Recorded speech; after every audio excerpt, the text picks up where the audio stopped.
Mike, this has been a very difficult market of late. What's given the market so much trouble? Well, there's a lot of different narratives playing out in the market right now, and so on any given day, one of those narratives may be taking hold. Kind of list off kind of top of minds. Geopolitically, there's continued severe lockdowns in China due to COVID-19. Within Europe, obviously, the headlines out of Ukraine continue to be quite dire and troubling, as well as there's a tremendous amount of saber rattling, and that's certainly got market on edge.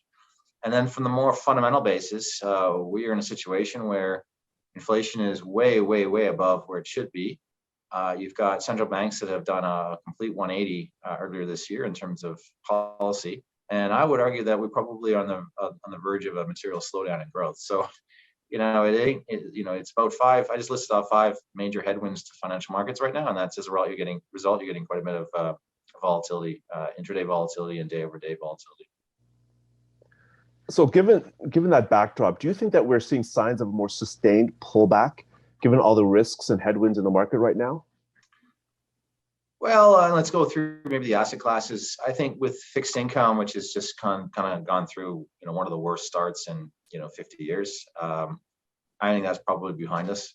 I think then the fixed income markets will start to look not so much at the current headline of inflation, but the kind of headline out 6 months from now, which will be more of a slowdown. And that will be accretive to bond yields. I think you'll see some parts of inflation roll over. And so I would expect actually the bond market volatility to come off from the boil a little bit, or even better to see a rally in yields. Within the stock markets, the S&P has been quite resilient at these levels. We have seen buyers come in right around here. My sense is that's probably the market where there's going to be continued volatility over the next few quarters. Trying to predict the world is a bit of a mug's game. So we really always think about the probabilities of outcomes. And I would say there's really two. On the positive scenarios, as we have a slowdown, inflation becomes much more hospitable, and central banks take their foot off the gas in terms of hikes. That's probably the best case scenario. In that case, you get a more sideways to slightly up equity return. On the negative scenario is that we start to see parts of the world enter recession, and that's a bit more of a negative scenario for equities, and there would be probably some more downside ahead if that did materialize. And as you mentioned, central banks are aggressively hiking rates or indicating they will be hiking at a faster pace. How do you see the central bank meetings impacting markets? So to be very clear, there's a lot already priced in the market. If you look at the short end and straight curves, markets are pricing, give or take 10 or 11 hikes between now and early next year. I would take the under on that. I don't think they're going to get that far. And so there's really, you'd have to see the central bank come in and do 75 basis points to really upset the market. You've already seen kind of the key decision makers within the Bank of Canada and the Fed really push that back. You've seen some regional vice presidents talk about 75 basis point hikes, and I just don't think there's any appetite for that. So market's expecting 50s. That's a lot. There is a risk that you see 25, but I think the central scenario is 50, and I would argue that's pretty priced in, particularly in the bond market and the currency markets. And so now it's a question of what do things look like in terms of actually occurring over the next. Really, it's between now and the fall that I'm really focused on in terms of policy from central banks. Okay, so given all this volatility and the cloudy economic outlook, what is TD Asset Management's approach in navigating these challenging conditions? Well, there's two types of markets. There's ones where you're earning lots of return and you're being aggressive, and there's markets where you have a bit more of a defensive tilt, and it's really about just preserving investor capital and being prepared for the next leg of more accretive markets. Within our group, we've actually upgraded fixed income to more of a neutral setting. So as a firm, we've been underweight government rates for a long time, and with the recent sell-off in yields and levels now that 10-year treasuries now yielding around 3%, a little less. These are pretty attractive levels for entry points, and so we've been adding to fixed income. We've been high grading our equities. What I mean by that is really focusing on companies with superior business models, tend to grow a little bit slower, but much more higher quality streams of earnings and balance sheets.